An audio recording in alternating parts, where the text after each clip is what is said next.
Hi guys, I want to record you a quick video showing you how to use weights and biases custom roles. Custom roles is an enterprise level feature that lets you add extra permissions on top of already existing roles such as the member or the viewer. And after adding those extra permissions, save that and then create it into a new role that you'll later be able to assign to your team members on your team.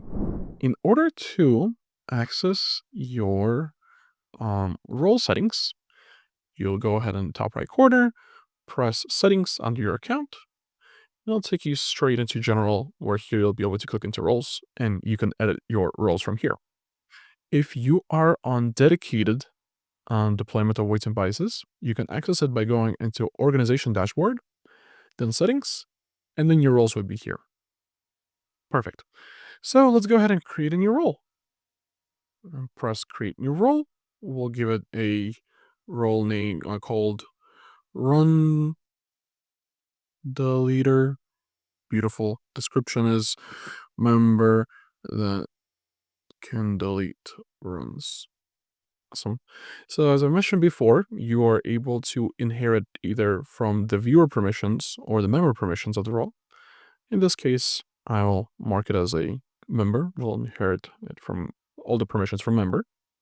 And then, as you can see here, it actually lists what this member is currently able to do, which is create artifact, delete artifact, create launch agents, create projects, read projects.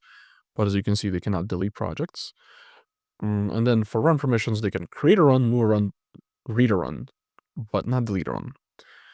So in order to add a new permission, you can go ahead and press into here, into the search bar, and let's add it a delete a run, delete a project, rename a project, as well as stop run and delete run permissions. Wonderful. Now that all these have been added, you can kind of see the trash can right next to them. And then you can go ahead and press create role. Cool. So now to assign this role to your current team members, you can go inside your team, go into users, and as you can see where it says team role, there's this little drop down arrow. From here, you can actually assign the new role you just created.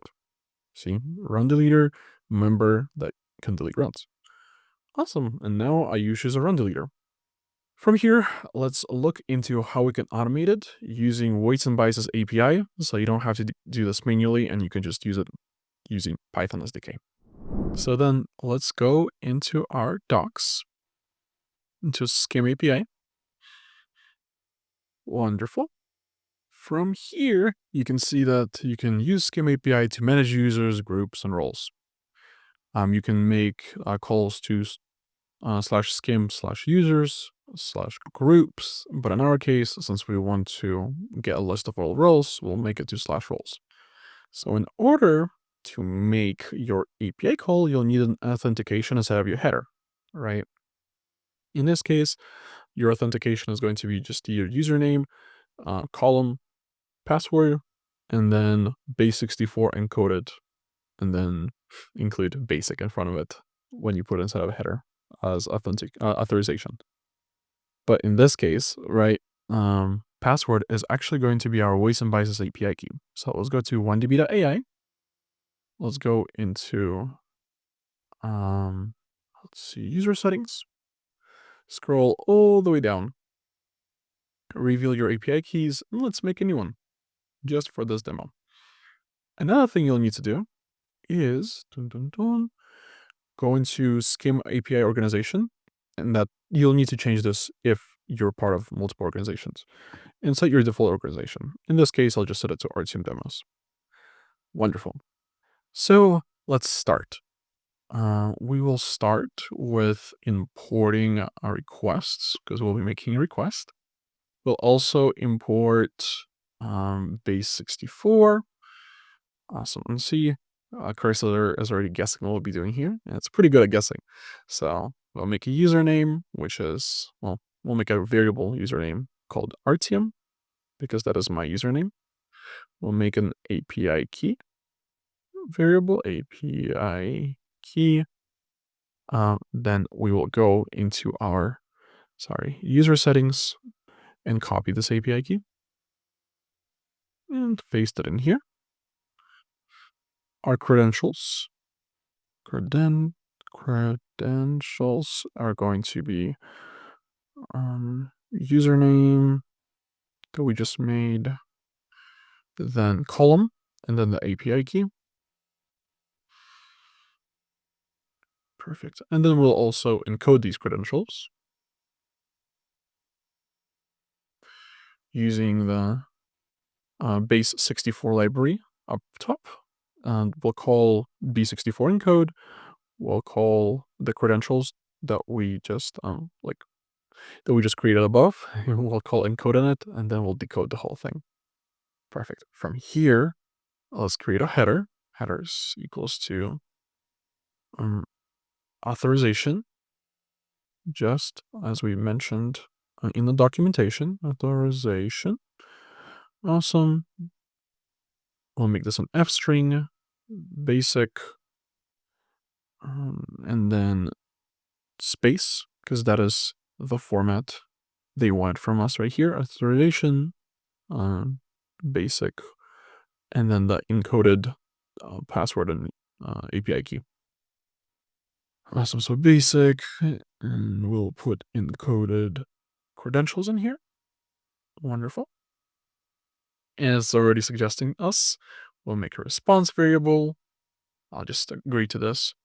And we're making the requests library make a request for us. And we're going to make the get call. In this case, the path is going to be to whatever host you're currently on. So in dedicated cloud is going to be https://your host/scrims/roles. In this case, since I'm testing this out on 1db.ai, so the SaaS offering 1db, I'm calling it to api.1db.ai/skim/roles. Then I include the headers, and then let's see what the response is going to be. Wonderful. Let's call this. So clear Python get roles.py. Perfect. It has printed out the deleter roles, the deleter role we made, right? Remember that can delete runs, right? If you can see, that is the description here. Remember that can delete runs. And since this is the only custom role we currently have on this organization, the only one that gets printed is the deleter. So now let's go ahead and create a custom role using the Skim API. Perfect. So let's paste pretty much everything that we got out of the get_roles.py file, which is, we're still going to be doing the same thing where we're making a request. So we're importing the requests library. We're still going to be encoding, so we're importing the base 64 library, same username, same API key, same credentials, same encoding, all of that is the same. The thing that will change here, though, is the payload that we're going to add to our API call, because we did not have a payload for the GET request. So in order to know how to properly make that API call, we will go inside of the docs and go into create a custom role. Awesome. Here they actually already have an example for us of how to make that API call. Perfect. So let's just copy it and then paste it in here. Awesome. Let's give it a name. We'll say API created role, and the description. This role was created by the API. Permissions, sure, we can give it a project update. We can also give it, see, as you can tell, it's permissions is a list. So this is one item in the list. Next item in the list will look like this. So you need to put a comma after the item. We have to give it a name. We'll also say we can project delete. Great. And then I can also, it's suggesting us, we can also make a delete runs. Sure, why not? Let's spice it up. So let's do the same thing. Wonderful. What it's suggesting. Okay. I'll also delete the spaces in here just in case, because the ID is telling me to add a space, but looking at our docs, we did not add a space in here. And then we will also change the get to the post request and add the payload in here because you need a payload in order to make a post request here. Cool. And then we can also change the response to status code. Response.status code, see what it returns. Perfect. So let's call our, let's run our file, python post roles.py. See, unhashable type dict. What is it complaining about? Oh, I see. I have an extra set of parentheses, curly brackets here. Let's try it again.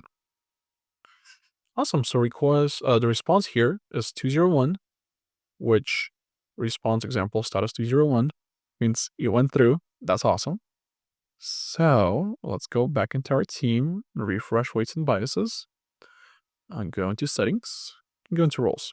And here you can see that API creator role actually shows up in our roles.